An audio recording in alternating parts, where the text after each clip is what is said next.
बिस्मिल्लाहिर्रहमानिर्रहीम। सब देखने वाले एक मरतबा दरूद पाक पढ़ लें। अल्लाहुम्मा सल्ली अला सय्यदना व मौलाना मुहम्मद व अला आलिहि व सहाबिहि बारिक वसल्लम वसल्लु अलैहि। अस्सलामु अलैकुम। मैं हूँ एडवोकेट मोहम्मद आसिफ असलम और आप देख रहे हैं आसिफ ट्यूशन सेंटर चैनल। अपना ब्रीफ इंट्रोडक्शन ताकि स्टूडेंट को ट्रस्ट और एतबार हासिल हो कि जिससे हम लेक्चर लेने की इतनी काबिलियत रखता है कि हमें लेक्चर दे सकता है या नहीं। तो अल्हम्दुलिल्लाह ताला मैंने 5 MA किए हैं। MA इस्लामियात, MA English, MA history and archaeology, MA political science और MA पाकिस्तान स्टडी। छठा MA उर्दू जो है उसका रिज़ल्ट वेटिंग में। 7वीं डिग्री IR एजाज़ी, 8वीं LLB की, क्योंकि छठी डिग्री अभी वेटिंग में है इसलिए 60 डिग्रियाँ। इसके अलावा अल्हम्दुलिल्लाह ताला मैं गोल्ड मेडलिस्ट और सिल्वर मेडलिस्ट भी हूँ और तमाम डिग्रियाँ पंजाब से हासिल की हैं। आज का जो हमारा टॉपिक है उसको बताने से पहले ये कि आज मैंने कल कहा था कल वाले लेक्चर में कि आज हम ये बताएंगे कि स्टूडेंट को सप्ली कैसे आती है और क्यों आती है और उसका फिर हल क्या है। ठीक है, तो वो अभी बाद में बताता हूँ, मगर पहले अब थोड़ा सा ये बता दें कि आज हमारा टॉपिक क्या है। आज हमारा टॉपिक है फ्रेमिंग ऑफ चार्ज, यानी कि फ़र्द जुर्म आयद करना, कि मुल्ज़िम पर किस वक्त फ़र्द जुर्म आयद की जाती है, अदालत कब फ़र्द जुर्म आयद करेगी, फ़र्द जुर्म होती क्या है। यानी फ़र्द जुर्म सिंपल वर्डिंग में कि एक इंसान के ऊपर इल्ज़ाम लगाना कि तुमने फ़लाँ जुर्म किया है और अब तुम्हारे ऊपर फ़लाँ दफ़ा लगी है, यानी तुमने कत्ल किया है फ़लाँ टाइम फ़लाँ बंदे का तो तुम पे 302 लगी है, और अगर तुम्हारे साथ और बंदे भी शामिल थे तो तुम्हारे ऊपर 302/34 लगी है।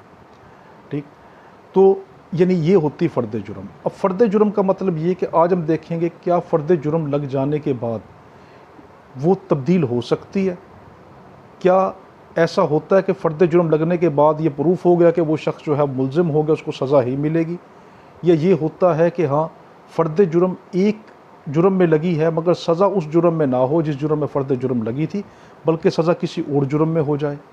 तो ये हम सारे माइक्रो पॉइंट पढ़ेंगे। ये बड़ा इम्तहानी पॉइंट ऑफ व्यू से बड़ा कीमती सवाल है और एक आम शख्स के लिए भी ये बड़ा कीमती है कि उसको ये पता होना चाहिए कि अगर मेरा कोई अल्लाह ना करे कोई अजीज़ हो, कभी उस पर इस तरह का कोई मसला हो जाए तो उसको पता हो कि उस पर फ़र्द जुर्म जो लगी है वो क्या होती है। क्या फ़र्द जुर्म उस पर लग गई तो वो ये समझ कर बैठ जाए उसकी फ़ैमिली कि अब जो है ये इसी जुर्म के अंदर जो है ये मारा गया, अब इसको सज़ा मिलकर रहेगी। तो आज हम देखेंगे कि सज़ा होगी भी या नहीं होगी, सज़ा टल भी सकती है या नहीं टल सकती, फ़र्द जुर्म चेंज हो भी सकता है नहीं हो सकता, ये सारे पॉइंट देखेंगे। ठीक है, तो उससे पहले हम ये देखते हैं कि हाँ मैंने कल कहा था कि स्टूडेंट को सप्ली क्यों आती है। देखें, इस बात को समझाने के लिए मैंने जो हमारा जो व्हाट्सअप ग्रुप है मुख्तलिफ़ यूनिवर्सिटीज़ का, जिसमें ज़िक्र यूनिवर्सिटी शामिल है, इस्लामी यूनिवर्सिटी शामिल है, उसके अलावा पंजाब यूनिवर्सिटी शामिल है और यूनिवर्सिटी शामिल है, उसके अंदर जो है काफ़ी सारी यूनिवर्सिटियाँ शामिल हैं, उन पे भी मैंने क्या नाम है ये लिख कर भेजा था मैसेज कि एक इंसान को सप्ली क्यों आती है। वो ब्रीफ अंदाज में मैंने भेजा था। मैं यहाँ पे भी ब्रीफ ही समझाऊँगा क्योंकि फिर लेंथ लंबी हो जाती है वीडियो की और फिर वो अपलोड नहीं होती, मगर जामे अंदाज में समझा दूँगा। देखो, आप इस मिसाल से समझो कि आपको सप्ली क्यों आती है, फिर आपको खुद समझ आ जाएगी हाँ मुझे सप्ली क्यों आई। मिसाल के तौर पर मैं बहुत प्यास में आया, गर्मी का शदीद मौसम है और मैं प्यास के अंदर आया और मैंने आकर अपनी बीवी से ये कहा कि मुझे पानी का गिलास जल्दी पिलाओ, मगर उसने ये किया हुआ था कि उसने मेरे लिए बिरयानी बनाई हुई थी, उसने मेरे लिए कोरमा बनाया हुआ था, मेरे लिए कोफ्ते बनाए हुए थे। तो अब मैंने उससे कहा पानी का गिलास लेके आओ, मुझे बहुत प्यास लगी। उसने जल्दी जल्दी ये कि चलो मैंने जो मोहब्बत से इसके लिए कोई चीज़ बनाई है वो मेरे लिए बिरयानी ले आई। तो मैंने क्या कहा, मैंने तुमसे पानी मंगवाया था, तुम बिरयानी ले आई। तो मुझे गुस्सा आ रहा है ना। अब वो दोबारा अंदर गई, मैं इंतज़ार में बैठा हूँ कि अब पानी लेकर आएगी। अब वो जो है वो कोरमा ले आई। फिर मैंने उससे कहा मैंने तुमसे पानी मांगा था, वो दोबारा अंदर गई, मैं इंतज़ार में हूँ कि पानी लेकर आएगी। अब वो क्या ले आई, कोफ्ते ले आई, फिर चाय ले आई। मुझे पानी नहीं दे रही, जिस चीज़ की मुझे तलब है मुझे वो चीज़ नहीं दे रही, जो चीज़ मैं नहीं मांग रहा मुझे वो दे रही है। सेम यही स्टूडेंट के साथ होता है कि लॉ के पेपर में उसने ये चेक करना है कि ये स्टेप बाय स्टेप चलता है या नहीं।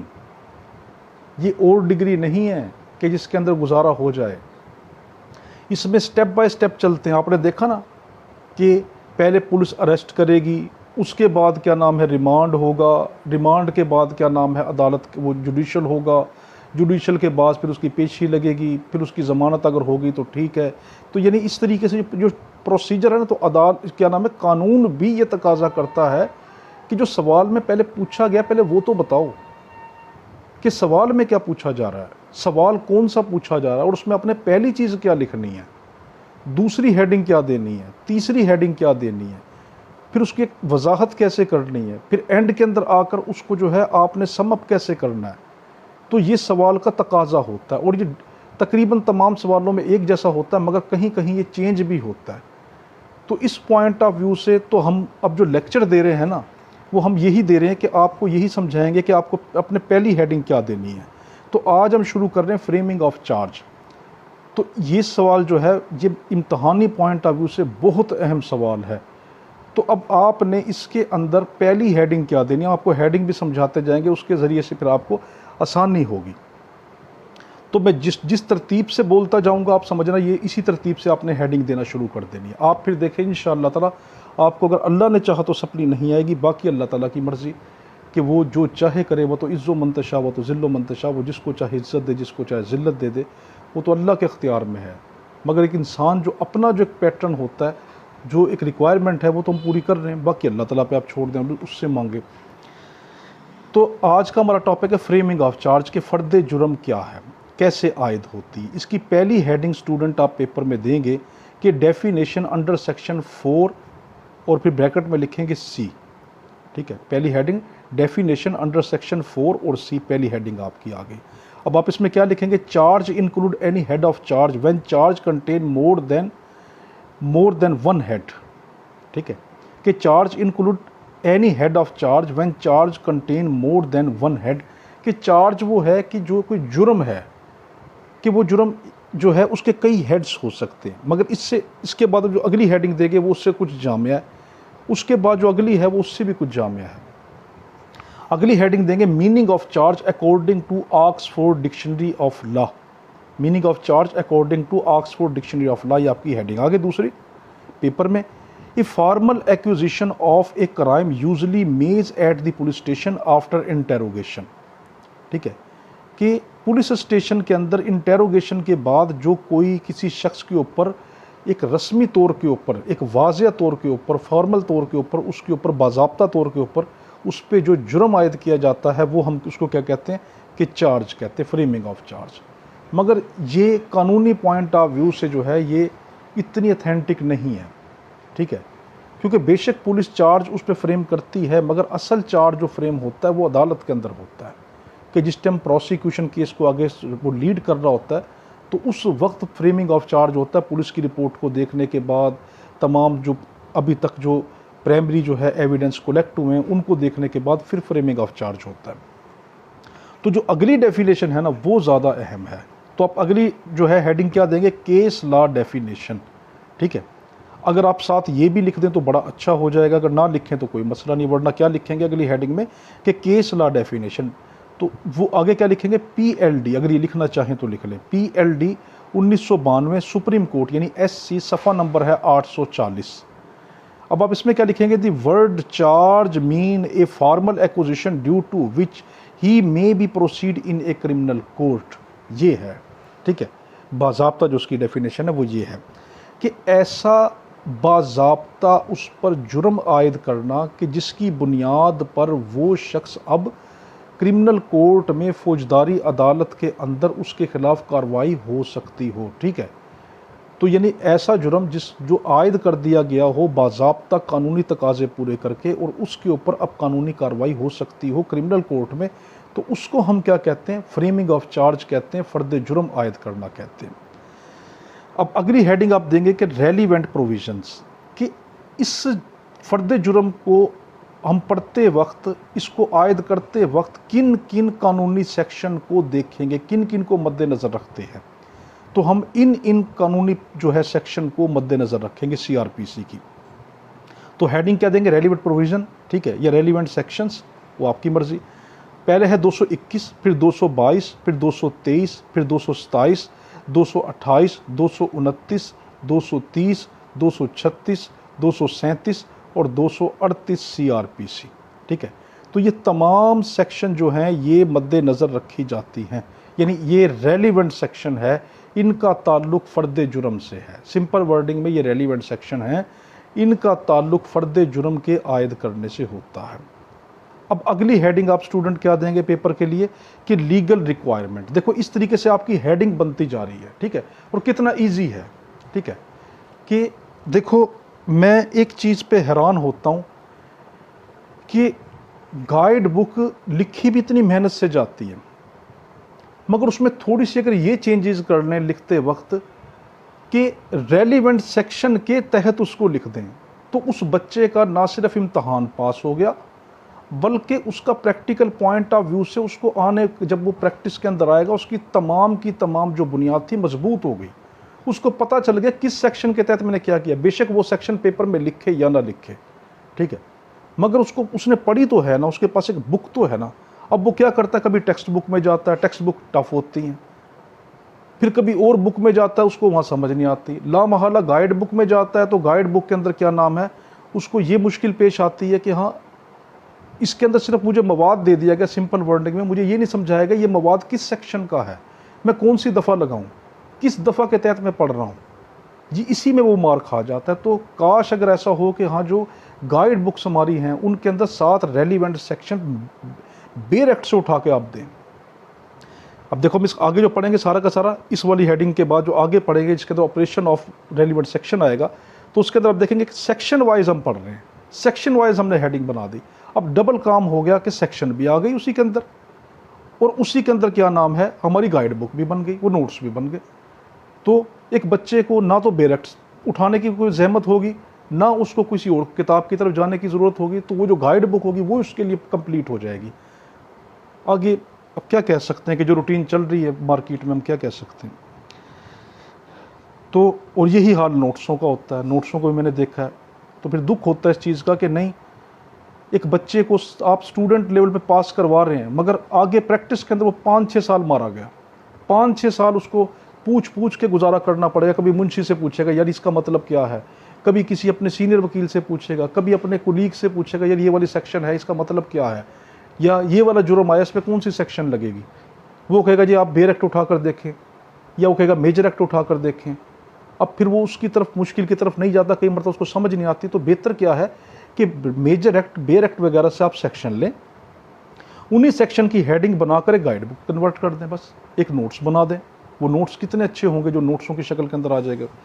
चलो खैर हम देखते हैं कि लीगल रिक्वायरमेंट क्या है, ठीक है। इसके बाद हम सेक्शन वाइज पढ़ेंगे जिसमें हेडिंग आएगी ऑपरेशन का, ठीक है, कि लीगल रिक्वायरमेंट क्या है, कि these legal requirement must be fulfilled.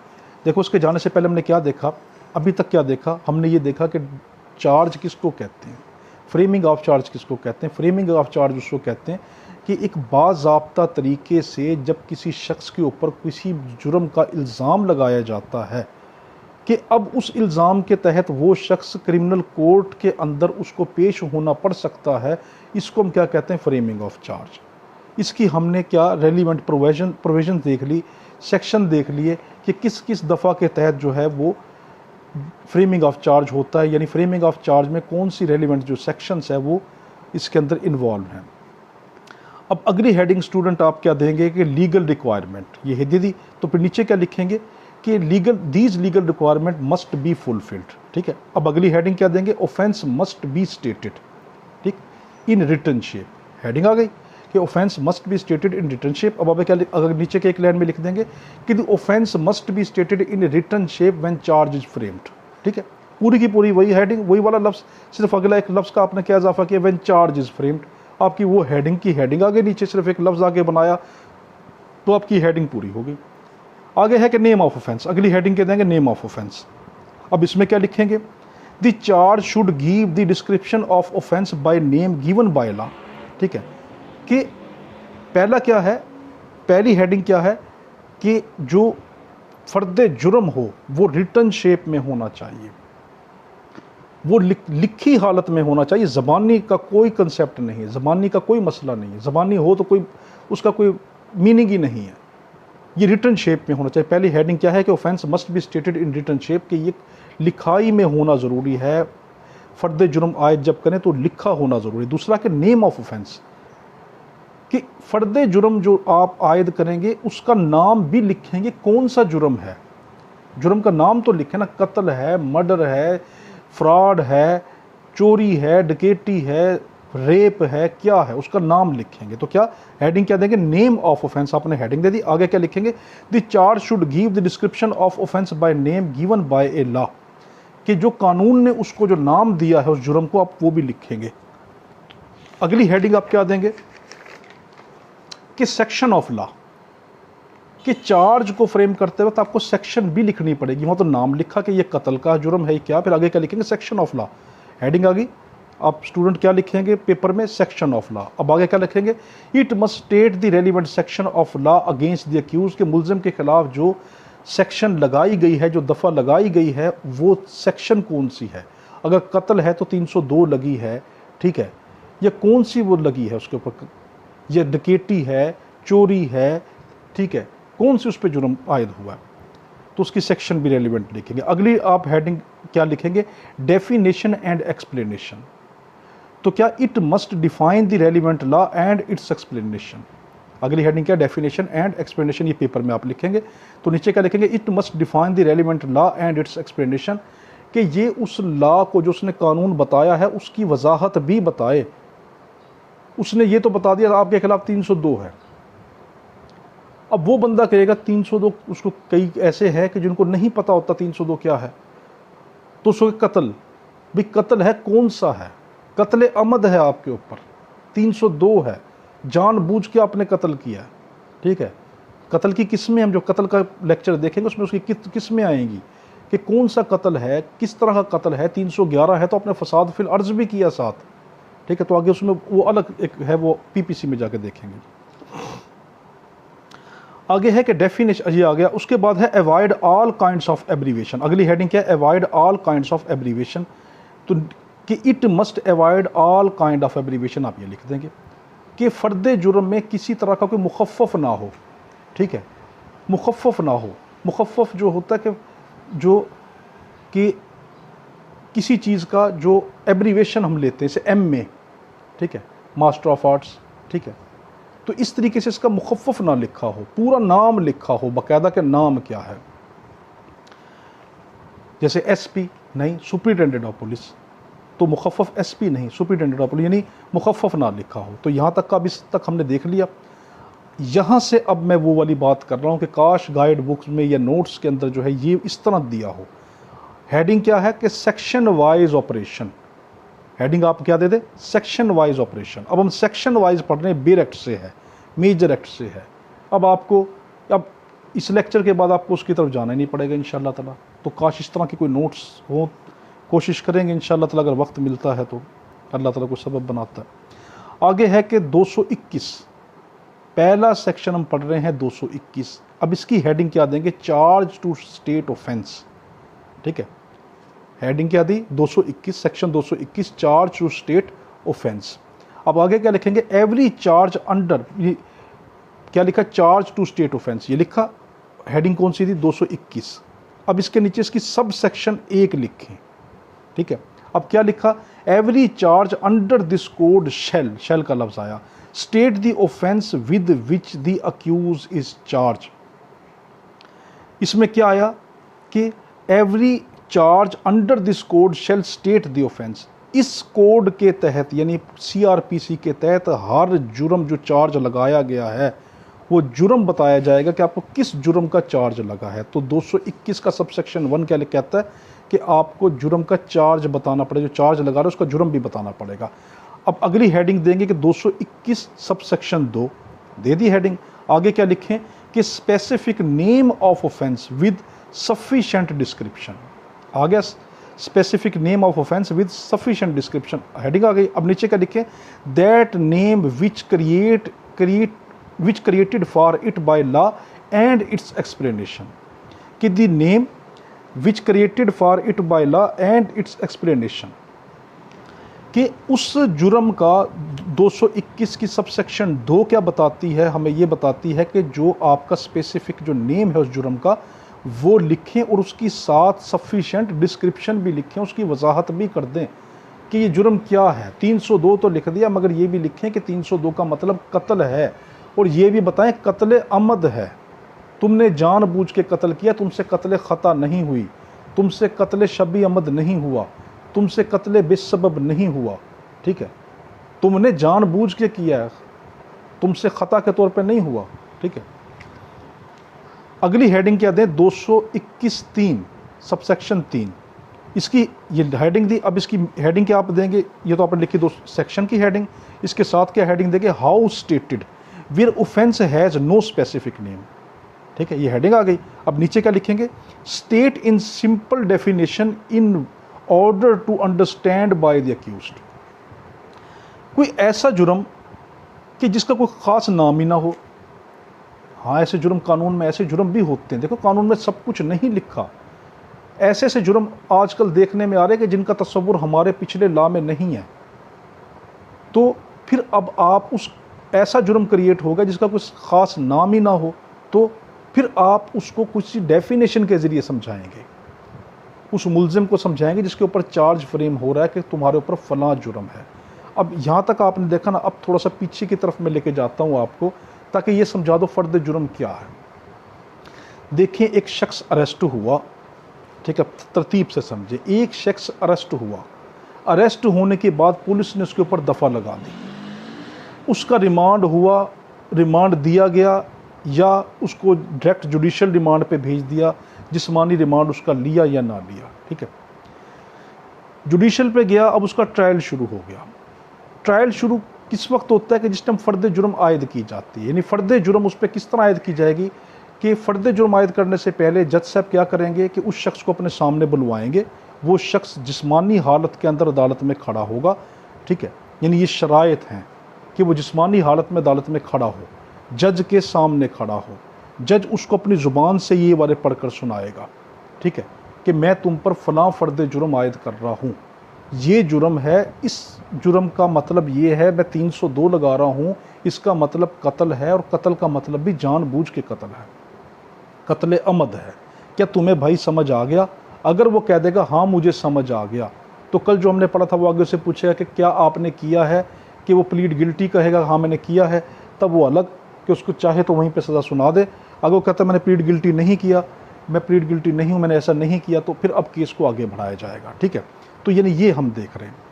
तो सबसेक्शन 221 सबसेक्शन 3 में हमने क्या देखा कि कुछ ऐसे जुर्म होते हैं कि जिनका नाम ही कानून में नहीं होता। तो अब जज साहब क्या करेंगे, उस शख्स को पढ़कर सुनाएंगे, भाई मैं तुम्हें ये वाला जुर्म बता रहा हूँ कि ये जुर्म है, ठीक है।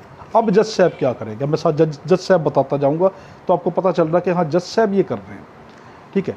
221(4) द लॉ एंड, हेडिंग क्या देंगे, 221(4) the law and section of law must be mentioned in charge. 221(4) क्या करें कि लॉ, ठीक है, और सेक्शन ऑफ लॉ भी आप बताएं कौन सा कानून आप पे लागू हुआ है, पीपीसी का कौन सा पीपीसी कानून लागू हुआ है, कोई और जुर्म है, कोई और कानून लागू हुआ है, और फिर उस जुर्म का रेलिवेंट सेक्शन भी बताएं कि ये वाला आप पे कानून लागू हुआ है और ये वाला सेक्शन आप पे लागू हुआ है। तो हेडिंग क्या दी थी, law and section of law, ये हेडिंग दे दी। तो नीचे क्या लिखेंगे, the law and section of law must be mentioned in charge, आपका हेडिंग बन गई। देखो आगे 221(5), ठीक है, इसकी हेडिंग क्या बनाएंगे, what implied in charge, charge में छुपा क्या होता है। अब नीचे क्या लिखेंगे, the fact that the charge is made is equivalent to the statement that every legal condition required by law to constitute the offence charge was fulfilled in the particular case. यानी इसमें यह कहा गया कि जो चार्ज आपके ऊपर जो लगाया गया है ना, इसमें यह कहा गया जो चार्ज लगाया गया है वो तमाम वो कानूनी तकाजे पूरे करता है कि ये जुर्म हुआ है। यानी charge is equivalent to the offence, जो चार्ज है वो उस जुर्म के बराबर वाला चार्ज है। ये नहीं कि जुर्म कुछ और कर दिया गया और चार्ज कोई और लगाया गया, वो आगे एक्सेप्शन आएंगी कि छोटे मोटे जुर्म में इस तरह होता है कि जहाँ पे जुर्म प्रूफ ना हो, वो आगे हम देखेंगे 236 से 238 तक देखेंगे। तो इसमें क्या कि चार्ज जब भी होगा वो उस जुर्म की नोयत के मुताबिक होगा। आगे है 221(6), ये हेडिंग दी। अब इसकी ये लिखकर 221(6), अब आपने क्या लिखा, लैंग्वेज ऑफ चार्ज, किस जुबान में जज साहब चार्ज लगाएंगे। मुलजिम जज साहब के सामने आके खड़ा हो गया, जज साहब ने उसको क्या कहा कि जी आप पे फ़लाँ जुर्म है, उसके दिफा फ़लाँ है, फ़लाँ कानून के तहत है, ये आप पे चार्ज है, मगर किस ज़ुबान में कहेंगे जज साहब, ठीक है। तो क्या एदर इन दी लैंग्वेज इंग्लिश और लैंग्वेज ऑफ कोर्ट, ठीक है, कि ये चार्ज जो रिटर्न चार्ज होगा, जो चार्ज लिखा जाएगा वो किस लैंग्वेज में लिखा जाएगा, वो पंजाबी सराइकी में नहीं लिखा जाएगा, वो लिखा जाएगा या तो इंग्लिश में, या जो कोर्ट की ज़ुबान हमारे पाकिस्तान में उर्दू चल रही है, ठीक है, ज़्यादातर इंग्लिश के अंदर ही होता है, ठीक है। मगर उस शख्स को पढ़कर किस ज़ुबान में सुनाया जाएगा, उस शख्स को उसी ज़ुबान में पढ़कर सुनाया जाएगा जो वो ज़ुबान समझता है। अगर जज साहब को वो ज़ुबान नहीं आती तो जज साहब एक ट्रांसलेटर को बुलवाएंगे, उसको कहेंगे कि मेरी ज़ुबान भी तुम जानते हो, इसकी भी जानते हो, जो मैंने कहा है इसको बोल के सुना दो। जब वो शख्स कहेगा हाँ मुझे समझ आ चुका है, तब जाके ये बात पूरी होती है। आगे है कि 221 का सब सेक्शन 7, अभी देखो 221 ही चल रहा है, एक ही सेक्शन चल रहा है, इसकी सब सेक्शन है। Previous conviction to be set out, heading क्या दी, previous conviction to be set out, ठीक है, कि पिछली जो कोई इसको सज़ा हुई है वो भी देखे। अब इसके पहला एरो डालेंगे, if he is habitual offender, पहली हेड आपने क्या लाइन लिखी, if he is habitual offender, अगर तो वो शख्स जो है वो आदी मुजरिम है। दूसरी लाइन क्या लिखेंगे, the particulars of previous conviction should be stated, पिछली जो उसने सज़ा की थी, जो उसको सज़ा हुई थी, उसकी तमाम जो है छोटे छोटे जो अहम नुक्ते हैं वो भी लिखे जाएंगे चार्ज के अंदर।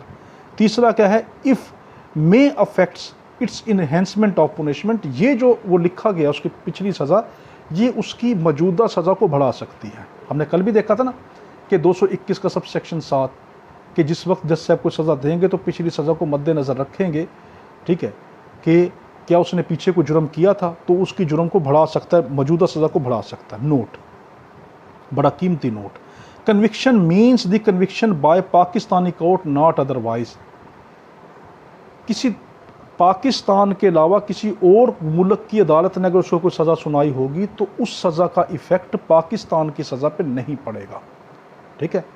कीमती पॉइंट क्या है कि अगर किसी और मुल्क ने उसको सज़ा सुनाई है उसका इफ़ेक्ट पाकिस्तानी सज़ा पे नहीं पड़ेगा, पाकिस्तान की सज़ा होगी, पाकिस्तान की अदालत ने दी होगी, तब ही उसकी जो मौजूदा सज़ा है उस पर असर पड़ सकता है, उसको इन्हेंस किया जा सकता है, उसको बढ़ाया जा सकता है। अब अगली हेडिंग स्टूडेंट आप क्या देंगे, अब दूसरी सेक्शन शुरू हो गया, 221 ख़त्म, अब 222 शुरू है। अब आपने क्या लिखा, 222। अगर सेक्शन लिखना चाहें तो अच्छी बात है पेपर में, वरना वैसे नोट्स की शक्ल में आप इसको लिख लें ताकि आपको पता चले मैं कौन सी सेक्शन पढ़ रहा हूँ। पेपर में आप क्या लिख दें, particulars as to time place and person, heading आ गई, particular as to time place and person, heading आ गई कि वो ख़ास बातें जिसका ताल्लुक वक्त से है, जगह से और शख्स से है। अब 222 की सब सेक्शन 1 लिखें, 1 लिखा।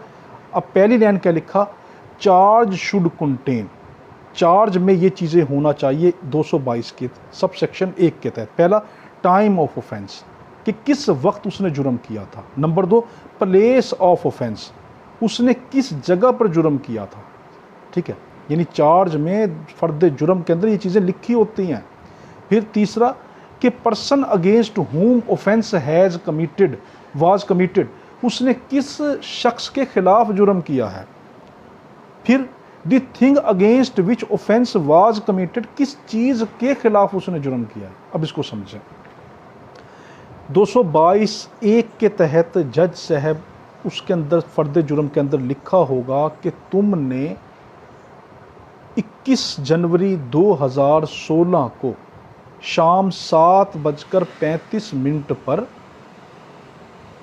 लिबर्टी चौक के अंदर एक शख्स एक्स को कत्ल किया जानबूझकर, ठीक है, यानी उसका वक्त भी, जगह भी, तारीख भी, शख्स भी कि किसको कत्ल किया, और शख्स का नाम, उस शख्स की वल्दियत कि तुमने इसको कत्ल किया, ये जज साहब बताएंगे फ़र्द जुर्म आयद करते वक्त।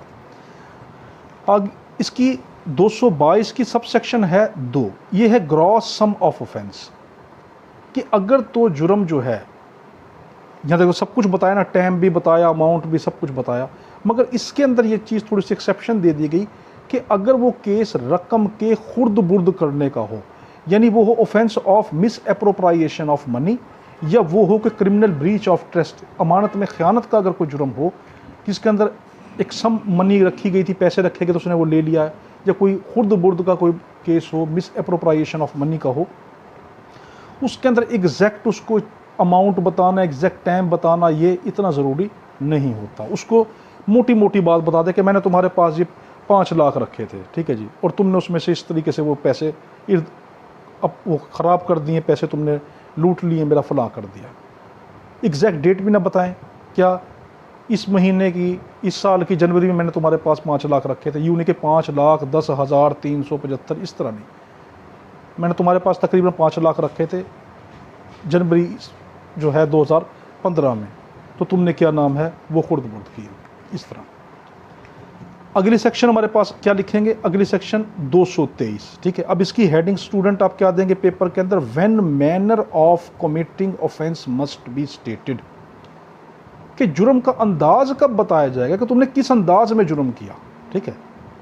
अव्वल तो जुर्म का अंदाज नहीं बताया जाता कि तुमने इस तरह उसको लिटाकर इस तरीके से मारा, ये किया, ये नहीं किया जाता। मगर ये कब किया जाएगा, 223 में किया जाएगा कब, जब 221 जो भी हमने 2 सेक्शन पढ़ लिए हैं और 222 ये खुलकर उस जुर्म की वजाहत ना कर रहे हों, ठीक है। 221 और 222 जो भी पढ़ ली हैं वो जुर्म की खुलकर वजाहत ना कर रहे हों, तब उस जुर्म का मैनर बताया जाएगा, तुमने किस अंदाज में कत्ल किया था। अब आपने हेडिंग क्या दे दी, when manner of committing offence must be stated, ये हेडिंग आ गई। अब पहली लाइन क्या लिखेंगे स्टूडेंट आप, when section 221 and 222 do not give the accused sufficient notice of the matter with which he is charge, जब ये दोनों की दोनों सेक्शन मिलकर उसको खास वाजिया ना बता रहे हों कि तुमने किस जुर्म का तुमने चार्ज, तुम पे किस तरह का तुम पे जुर्म लगाया गया है, कौन सी दफ़ा लगाई गई, किस तरह का जुर्म आयद किया गया है।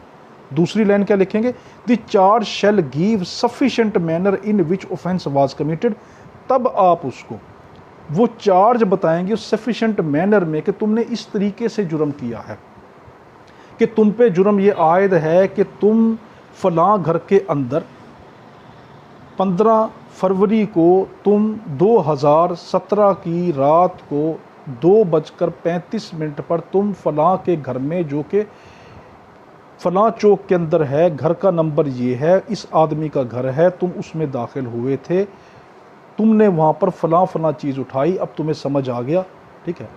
तो इस तरीके से मैनर समझाया जाएगा कब, जब 221 और 222 जो है उसको सही तरीके से मुलजिम को समझा ना पा रहे हो कि मैंने किया क्या है, वो समझ ना पा रहा हो कि मुझ पे किस चीज़ का इल्ज़ाम लग चुका है। अब है 227, ठीक है। अब अगली हेडिंग क्या देंगे, 227, इसकी हेडिंग क्या आप बनाएंगे, कोर्ट में आल्टर दी चार्ज, कोर्ट जो है किसी भी वक्त पर चार्ज जो उसने जो दफ़ा लगाई है, जो जुर्म लगाया, उसको तब्दील कर सकती है। अब इसकी सब सेक्शन क्या देंगे, 1, पहली लाइन क्या लिखेंगे, बिफोर जजमेंट इज प्रोनाउंस, सबसे पहले ये शर्त होनी ज़रूरी है कि चार्ज कब तब्दील किया जा सकता है, कि जजमेंट अभी ना आई हो, फैसला भी ना आया हो। नंबर दूसरी लाइन, कोर्ट में एट एनी टाइम, कोर्ट किसी भी वक्त में आल्टर और ऐड द चार्ज, या तो चार्ज को तब्दील कर सकता है या नया चार्ज उस पर डाल भी सकता है। ऐसा भी होता है कि उसने चार्ज तब्दील किया कोर्ट ने, तो कई मरतबा ऐसा है कि नया चार्ज खुद ऐड कर दे जिस पर पहले जुर्म ही नहीं था, मगर जब कोर्ट ने आगे उसकी इंक्वायरी की जुर्म की तो पता चला कि इसने तो ये वाला भी जुर्म किया है, तो वो जुर्म भी शामिल उसमें कर दिया गया, ठीक है। अब इसी के सब सेक्शन 2 है कि एवरी सच आल्टरेशन और addition shall be read, shall का लफ्ज़ आया ज़रूर पढ़ा जाएगा, read and explain to the accused. अब जब भी कोई जुर्म के चार्ज में इजाफा किया गया या कमी की गई या तब्दील किया गया, कमी भी की जा सकती चार्ज के अंदर, उसमें इजाफा भी किया जा सकता है, या एक चार्ज जो लगाया था इसको हटाकर कोई नया चार्ज लगा दिया, जो भी तब्दीली की जाएगी तो जज साहब पे शैल भी, यानी कि वो ड्यूटी बाउंड है, वो उसको बताएंगे कि मैंने तुम पर ये वाला चार्ज लगाया है, पहले फलां चार्ज था वो हटा दिया गया या वो तब्दील कर दिया गया, या ये नया चार्ज डाल रहा हूँ, तुम्हें समझ आ गया है कि मैंने इसको तब्दील किया है, ठीक है, यानी कंप्लीट बताएंगे। आगे है कि मोड ऑफ अमेंडमेंट। अब अगली हेडिंग देंगे, किस तरीके से जो है चार्ज तब्दील किया जा सकता है। 2 तरीके से किया जा सकता है, ये तो कोर्ट खुद अपनी सवाबदीद के ऊपर अपनी पावर को इस्तेमाल करके देखे कि नहीं ये वाला चार्ज नहीं बनता, दूसरा बनता है, या ये वाला इजाफी चार्ज मैं डाल सकती हूँ, तो कोर्ट खुद भी डाल देता है, या प्रोसिक्यूशन की एप्लीकेशन के ऊपर, मुद्दई पार्टी की एप्लीकेशन के ऊपर भी कर सकता है। तो आप पहली हेडिंग क्या देंगे, मोड ऑफ अमेंडमेंट आ गई। तो अब पहली लाइन क्या लिखेंगे, कोर्ट में आल्टर और add charge number 1 on application by the part of prosecution, prosecution application दी होगी, या अपॉन इट्स ओन मोशन, अपनी सवाबदीद पे अपने अख्तियार को इस्तेमाल करते हुए। ठीक है, ये वाली एक सेक्शन होगी। अब दूसरी सेक्शन है 228, व्हेन ट्रायल में प्रोसीड इमीडिएटली आफ्टर अल्ट्रेशन। जैसे ही हमने तब्दीली की, देखो ऊपर 227 में तब्दीली की, अब आगे ये है कि जैसे हमने तब्दीली की, इस तब्दीली के बाद हम ट्रायल कब शुरू करेंगे। ट्रायल चल रहा था तब उसमें जो फ़र्द जुर्म है, जो चार्ज, उसमें तब्दीली कर दी गई। अब तब्दीली के बाद क्या हम रुक जाएंगे या हम चार्ज को, इसी कार्रवाई को आगे लेके चलेंगे। तो इसके अंदर 228 में कहा गया कि आप आगे लेके चलेंगे चार्ज को। किस वक्त, कि जब उस चार्ज का इफ़ेक्ट मुल्ज़िम के ऊपर नहीं पड़ रहा, यानी मुल्ज़िम के साथ बदइंसाफ़ी नहीं हो रही और मुद्दई पार्टी के साथ भी बदइंसाफ़ी नहीं हो रही। तो 228 के तहत आप क्या करेंगे, इसको फौरी ट्रायल आगे बढ़ना शुरू हो जाएगा। और 229 हमें क्या बताएगा कि अगर तो मुल्ज़िम के साथ बदइंसाफ़ी हो रही है या प्रोसिक्यूशन के साथ कोई मसला हो रहा है, तब आप उसको स्टे कर देंगे या एक नया ट्रायल शुरू कर देंगे। 29 ये कहेगा। पहले हम 28 को देख लें कि 228 आप क्या लिखेंगे, व्हेन, हेडिंग क्या दें, व्हेन ट्रायल में प्रोसीड इमीडिएटली आफ्टर अल्ट्रेशन, कि फौरी ही चार्ज जब तब्दील हुआ तो अब हम ट्रायल कब शुरू करेंगे। आगे है कि if not prejudice to accused and prosecution, अगर वो प्रोजुडिस ना हुआ, यानी तासुब वाला ना हुआ, उनके खिलाफ ना हुआ, ना तो प्रोसिक्यूशन के ना अक्यूज के, कोर्ट में, अगली हेडलाइन क्या देंगे, कोर्ट में proceed with the trial as if the new और alter charge had been the original charge. बिल्कुल इस तरीके से कोर्ट क्या करेगी अपने ट्रायल को शुरू कर देगी जैसे कि ये वाला जो मैंने तब्दीली की है, ये तब्दीली कोई उस ट्रायल पे असर नहीं डालेगी। समझो कि इस तरह हुआ कि ये तब्दीली कोर्ट ने डाली नहीं, ये पहले ही वाला ट्रायल चल रहा है। पहले वाले ट्रायल को सिंपल वर्डिंग में, तब्दीली के बाद अगर मुल्ज़िम पे और मुद्दई पार्टी पे कोई इफेक्ट नहीं पड़ता तो कोर्ट ट्रायल जैसे चल रहा था, जैसे का जैसा चल रहा था, वैसे का वैसे उसको आगे बढ़ाना शुरू कर देगी। ये इसमें बात की गई। Under section 229, when new trial may be directed और ट्रायल सस्पेंडेड, ये तो नया ट्रायल कोर्ट चलाएगी या क्या करेगी, उस ट्रायल को सस्पेंड कर देगी, जो ट्रायल चल रहा था उसको सस्पेंड कर देगी, मजीद इंक्वायरी करेगी कि क्या मैं क्या करूं। ठीक है, आप हेडिंग क्या देंगे, 229 CRPC। आगे क्या लिखेंगे, when new trial may be directed, ये हेडिंग आ गई, और साथ ही ये वाली हेडिंग, आर ट्रायल सस्पेंडेड, ये ट्रायल सस्पेंड होगा। पहली लाइन क्या लिखेंगे, when proves itself prejudice to the accused और प्रोसिक्यूशन, जब प्रूव हो जाए कि ये इफ़ेक्ट डाल रहा है उन प्रोसिक्यूशन के ऊपर भी और मुल्ज़िम के ऊपर भी इफ़ेक्ट डाल रहा है। ठीक है, दूसरी लाइन क्या लिखेंगे, trial may B a new trial, तो एक नया ट्रायल आप कर सकते हैं, या कि स्टेट या adjourned with further inquiry until the period of further inquiry, तो आप उसको अगली आने वाली इंक्वायरी तक के लिए रोक सकते हैं। 228 में क्या बताया कि चार्ज चेंज किया, तब्दील किया, उसका इफेक्ट नहीं पड़ा तो कोर्ट ने जैसे ट्रायल चल रहा था वैसे का वैसे लेके चल पड़ी। 229 में बताया कि अगर उसका इफेक्ट पड़ रहा था तो ये रोक दिया गया, या तो नया ट्रायल चलाया गया या इस ट्रायल को रोक दिया गया, मज़ीद इंक्वायरी की गई कि अब क्या किया जाए कि इसका इफेक्ट ना पड़े उस पर। ठीक है, अब हम अगला देख रहे हैं कि 236। देखो डायरेक्ट हमने गैप क्या डाला, 229 के बाद 236, बाकी दरमियान में रेलिवेंट नहीं है।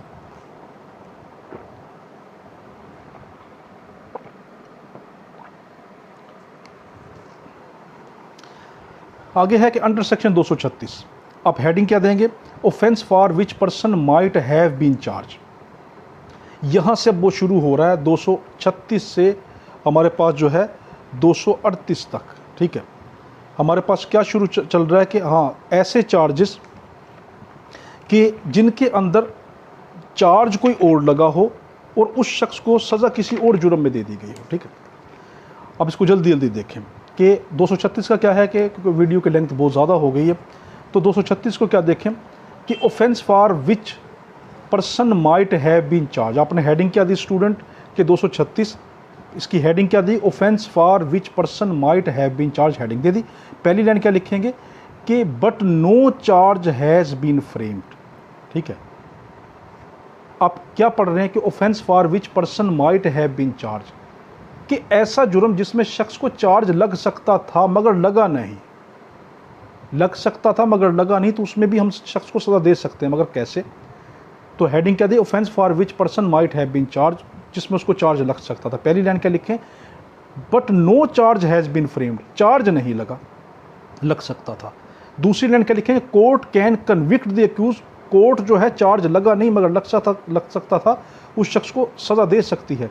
तीसरी लाइन क्या लिखेंगे, टू प्रूव, ये साबित होने पर, that the want of charge should not be the failure of justice, कि मेरे चार्ज ना लगाने का मकसद ये नहीं है कि मैं हार गई हूँ, अदालत चार्ज की मोहताज नहीं है। ऐसा चार्ज एक शख्स को जिसने जुर्म किया है उस पर वो चार्ज लग सकता था मगर लगाया नहीं गया। बाद में जिस टाइम सज़ा का टाइम पे आया तो जज साहब क्या देख सकते हैं कि नहीं, प्रूफ हो चुका कि इसने वो जुर्म किया है, चार्ज नहीं लगा तो कोई मसला नहीं, लग सकता था उसको, उसने जुर्म किया है, तो उस शख्स को कन्विक्ट कर सकते हैं जज साहब, किस बुनियाद पर कि कानून जो है उसके पास बहुत से तकाजे हैं, कानून मोहताज नहीं है कि चार्ज होगा, रेलिवेंट चार्ज है तो हम फिर आपको करें, हम चार्ज तब्दील भी कर सकते हैं, ऐड भी कर सकते हैं, उस चार्ज की जगह पे दूसरा भी ले आ सकते हैं, चार्ज नहीं भी लगा मगर लग सकता था तो आपको सज़ा भी दे सकते हैं। आगे है 237, अब इसकी हेडिंग आप क्या देंगे, when a person is charge with one offence he can be convicted of another, कि शख्स पे चार्ज लगा है किसी और जुर्म का मगर उसको सज़ा किसी और जुर्म में दी जा सकती है, हाँ दी जा सकती है। अब इसकी पहली लाइन क्या लिखेंगे, if in case mentioned in section 236, जो ऊपर 236 का हमने बताया है, पहली लाइन ये लिखी, the accuse charge with one offence, accuse को चार्ज लगाया गया एक जुर्म में। तीसरी लाइन क्या लिखें, and it appears to the court by the weight of evidence, सबूतों की बुनियाद पे कोर्ट को पता चल गया कि he committed a different offence, charge कोई और लगा बैठा है मगर इसने जुर्म कोई और किया है, कोर्ट को पता चल गया। तीसरी line, for which he might have been charge, कि इस वाला जो जुर्म जो उसने किया है इसमें इसको चार्ज होना चाहिए था मगर इस पर चार्ज लगा नहीं है। तीसरी अगली लाइन क्या लिखेंगे, he may be convicted in that offence, उसको इस जुर्म में जिस पे चार्ज नहीं लगा उसको सजा दी जाएगी, ठीक है। Which he is shown to have committed, जो जाहिर हो चुका इसने किया। अब देखें इसमें क्या कहा गया कि एक शख्स ने पे कोई और चार्ज लगा हुआ है मगर प्रूफ ये हो जाता है जो चार्ज लगा इसने ये वाला जुर्म नहीं किया, इसने तो कोई और जुर्म किया है, तो अब कोर्ट क्या करेगी, जो चार्ज नहीं लगा उस जुर्म के अंदर उसको सजा दे देगी क्योंकि उसने ये जुर्म किया है, ठीक है। आगे है 200, ये था 237, अब अगली सेक्शन आगे 238, इसकी आप हेडिंग क्या देंगे, when offence proved included in offence charge, ठीक है। कि इसके अंदर हम ये देखेंगे कि एक जुर्म ऐसा हुआ कि जिसके कुछ काफ़ी सारे अज्जा हैं और उन अज्जा में से कुछ अज्जा प्रूफ हो जाते हैं और कुछ अज्जा प्रूफ नहीं होते, तो हम क्या कर सकते हैं, उस शख्स को सज़ा दे सकते हैं कि एक जुर्म के छोटे छोटे से अज्जा हैं, जब उन अज्जा को मिलाया जाता तो छोटा सा जुर्म क्रिएट हो जाता। तो अब देखते हैं इसको कि हेडिंग क्या देंगे, when offence proved included in offence charge, offence prove हो जाता है जिसके अंदर उसको चार्ज दिया गया है। इसकी सबसेक्शन क्या लिखेंगे, इसकी सबसेक्शन क्या कहती है, 338 की सबसेक्शन 1, इसकी पहली लाइन लिखेंगे, when person is charge with an offence, जब एक शख्स को चार्ज दिया गया एक जुर्म में, कंसिस्टिंग ऑफ सेवरल पार्टिकुलर, उस चार्ज के छोटे छोटे से हिस्से हैं, जुज हैं। अगली लाइन क्या लिखें, the combination of some only of which, इनमें से जो छोटे छोटे जुज हैं उनमें से जब हम उनको जमा करें, कॉन्स्टिट्यूट एक कंप्लीट माइनर ऑफेंस, वो छोटे छोटे अज्जा मिलकर एक नया एक छोटी नोयत का एक जुर्म बना देते हैं। अगली लाइन क्या लिखें, सच कम्बिनेशन इज प्रूव्ड, और ये जो हमने जो उनके छोटे छोटे जो जर्रे जोड़े थे वो साबित हो गए कि ये जुर्म हुआ है। फिर but the remaining particular are not proved, मगर कुछ उसके अज्जा ऐसे हैं जो कि प्रूफ ना हुए। अगली लाइन क्या लिखें, ही मे बी कन्विक्टेड, उसको हम सज़ा दे देंगे ऑफ द माइनर ऑफेंस, उस छोटे जुर्म के अंदर।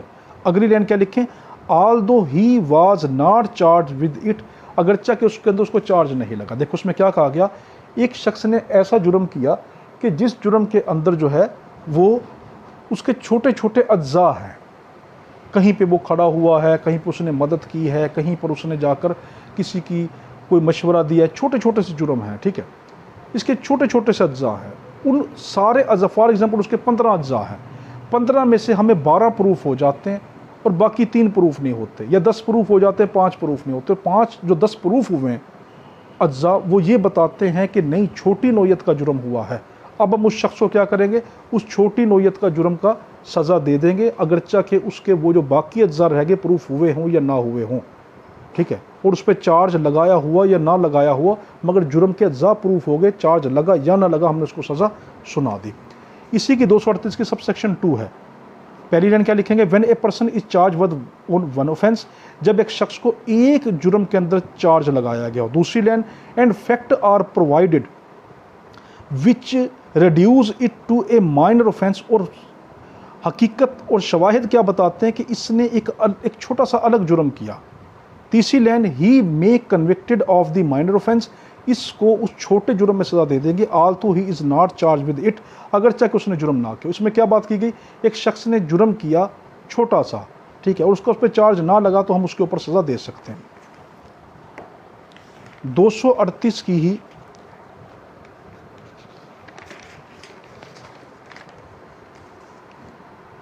238 की अब सब सेक्शन है 2A, 238 की सब सेक्शन 2A। अब आप इसके अंदर क्या हेडिंग देंगे कि अटेम्प्ट टू कमिट ऑफेंस, किसी जुर्म को करने की कोशिश करना, अटेम्प्ट करना, अभी जुर्म किया नहीं, करने की कोशिश करना, ये लिख दी हेडिंग। अब इसकी पहली लाइन क्या लिखेंगे, when a person is charge with an offence, जब एक शख्स को एक जुर्म में चार्ज लगाया गया हो।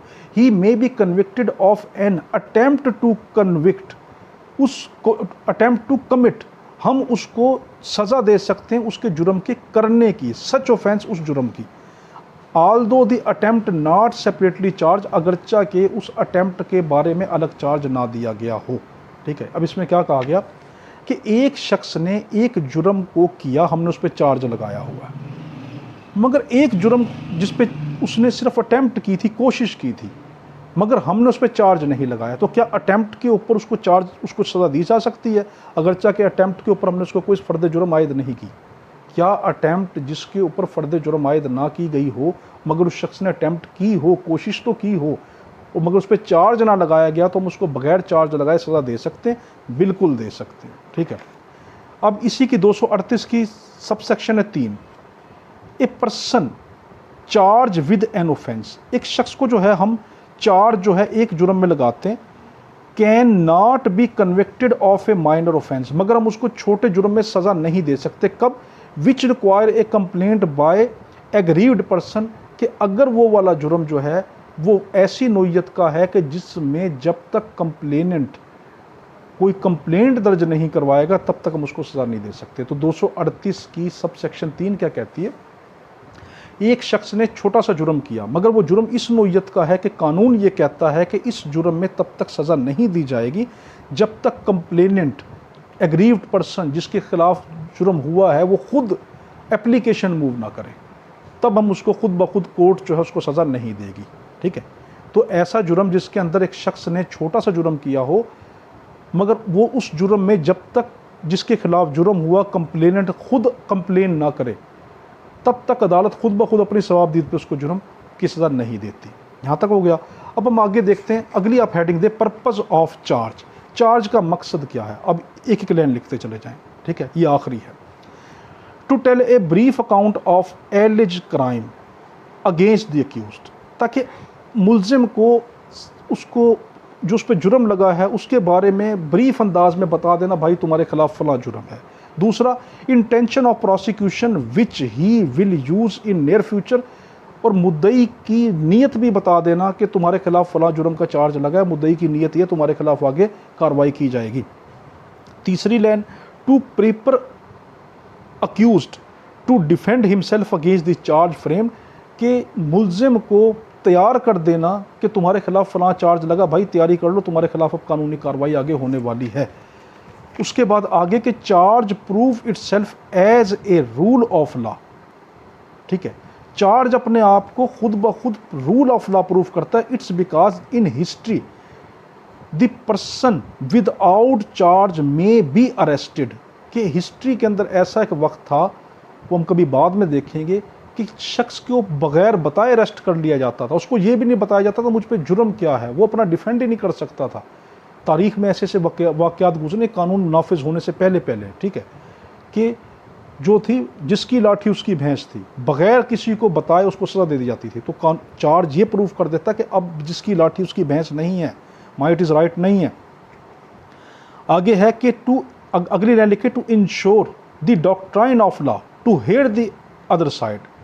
ये कानून के उस तकाजे को पूरा करते कि कानून कहता है दूसरे को भी सुनो, ये नहीं कि एक को सुन के फैसला कर दो, दूसरे को भी सुनो। अगली line, to prepare the machinery of law, के मशीनरी ऑफ लॉ को प्रिपेयर करना, तैयार करना, either to convict him if he confesses, कि आर प्रूव्ड, कि इसको या तो तुम सज़ा दे दो अगर ये इकबाल जुर्म कर लेता है, या इसके खिलाफ अगर जुर्म साबित हो जाता है तब इसको सज़ा दे दो, या or move on proper trial, या इसको प्रॉपर ट्रायल में ले जाओ, या फिर इसको क्या नाम है, इसको एक्विट कर दो, इसको रिलीज कर दो। तो आज हमने यहाँ तक देखा कि चार्ज क्या होता है, ठीक है। अब इसको सिंपल वर्डिंग में समझे, हमने क्या समझाया। जब एक शख्स अरेस्ट होता है, उसको पुलिस जो है अरेस्ट करके 24 घंटे के अंदर अंदर मजिस्ट्रेट की अदालत में सेक्शन 61 के तहत जो है वो अदालत में पेश कर देती है मजिस्ट्रेट के सामने कि ये शख्स मैंने अरेस्ट किया है। अदालत जो है उस शख्स का, अब वो चाहे तो उसका 167 के तहत रिमांड भी ले सकती है, ठीक है, पुलिस। अब अदालत चाहे उसको जुडिशियल जिस्मानी रिमांड पे भेजे या उसको जुडिशियल रिमांड कर दे, यानी उसको जेल भेज दे। यानी अदालत क्या कर सकती है कि या तो उस शख्स को जिस्मानी रिमांड पे पुलिस के हवाले कर देगी, ये 15 दिन का होता है, ठीक है, मगर हम इसको कहते हैं 14 दिन का, ठीक है। मैंने रिमांड में बताया हुआ, मगर वो वीडियो पता नहीं कहाँ चली गई, डिलीट हो गई, पता नहीं क्या, तो हो सकता है कि हम उसकी दोबारा उसकी वीडियो रिकॉर्ड करवाएं, ठीक है। तो पुलिस ने अरेस्ट किया, जज साहब के सामने पेश किया, उसके खिलाफ पर्चा कटा, उसके खिलाफ शहादतें इकट्ठी हुई, जज साहब के सामने अदालत के अंदर वो शख्स आकर खड़ा हो गया। जज साहब ने ये देखा कि मेरे पास इतने शवाहिद है कि मैं इस शख्स के खिलाफ फ़र्द जुर्म आयद कर सकता हूँ, फ्रेमिंग ऑफ चार्ज कर सकता हूँ।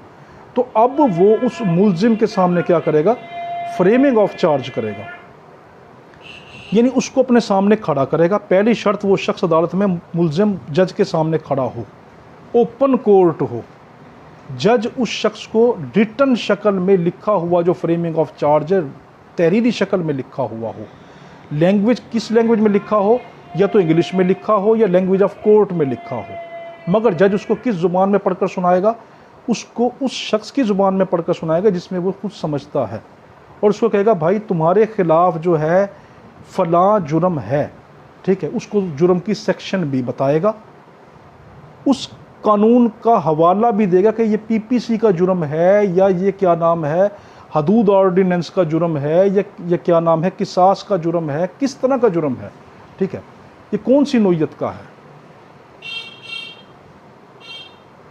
फिर अगर तो उसको जुर्म समझ नहीं आया, या कोई ऐसा जुर्म है जिसकी कानून के अंदर जो है कोई डेफिनेशन नहीं है, तो जज उसको क्या करके बताएगा, उसका मैनर बताएगा, पूरी तरतीब बताएगा। तुम रात को 2 बजे 15 जनवरी को 2017 को तुम फलां शख्स एक्स के घर के अंदर दाखिल हुए और तुमने वहाँ पर जाकर पहले चोरी की, उसके बाद तुमने क्या किया, उनको मारा पीटा, तशद्दुद किया, और उसके अंदर फ़लाँ शख्स ज़ख्मी हुआ और फ़लाँ को तुमने कत्ल कर दिया, तुम पे फ़लाँ फ़लाँ दफ़ा मैंने लगा दी है, ठीक है। तो ये सब पढ़कर उसको सुनाएगा, ठीक है। फिर उससे पूछेगा कि तुम प्लीड गिल्टी करते हो, तुमने जुर्म किया है, वो कहता हाँ किया है। अब जबकि जज की सवाबदीद पर है कि वो आगे क्या करता है, या अगर वो कहता मैंने नहीं किया तो अब ट्रायल को आगे चलाएगा। क्या ऐसा हो सकता है कि शख्स ने एक जुर्म किया हो और उसको सज़ा किसी और जुर्म में दे दी गई हो? हाँ, हमने पढ़ा 236 से 238 तक जितनी सेक्शन इसमें यही बताया गया वो उसमें डिटेल में बता दिया गया है। तो यहाँ तक हमने किया। कोई क्वेश्चन हो आप हमसे कर सकते हैं, ठीक है। तो कोशिश क्या करें, जो मैं आपको रेलिवेंट सेक्शन बता रहा हूँ, आपको मेजर एक्ट भी पढ़ने की ज़रूरत नहीं पड़ेगी, बेयर एक्ट भी पढ़ने की ज़रूरत नहीं पड़ेगी, साथ साथ सेक्शन लिखते जाएं, और साथ उसकी हेडिंग डालते जाएं। फिर मैं एक एक लाइन बताता जाता हूँ, आपका पूरा नोट्स बनते जा रहे हैं, ठीक है। पेपर में चाहे आप सेक्शन याद ना रखें, मगर ये आपके पास रिकॉर्ड रह जाएगा। कभी ज़िंदगी के अंदर आपको ज़रूरत पड़ी कि 238 क्या होती है सीआरपीसी की, आपने फौरी अपना रजिस्टर खोला, उसमें देखा कि हाँ 238 का मतलब तो ये है, ठीक है, तो फिर आपको आसानी हो जाएगी। यहाँ तक हमने किया, हमारे में दुआ करना, और कोई भी कमेंट हो आप हमें करके पूछ सकते हैं। अल्लाहुम्मा सल्ली अला सय्यिदिना मौलाना मुहम्मद व अला आलिहि व सल्लम व सल्लु अलैहि। अल्लाह हाफिज़।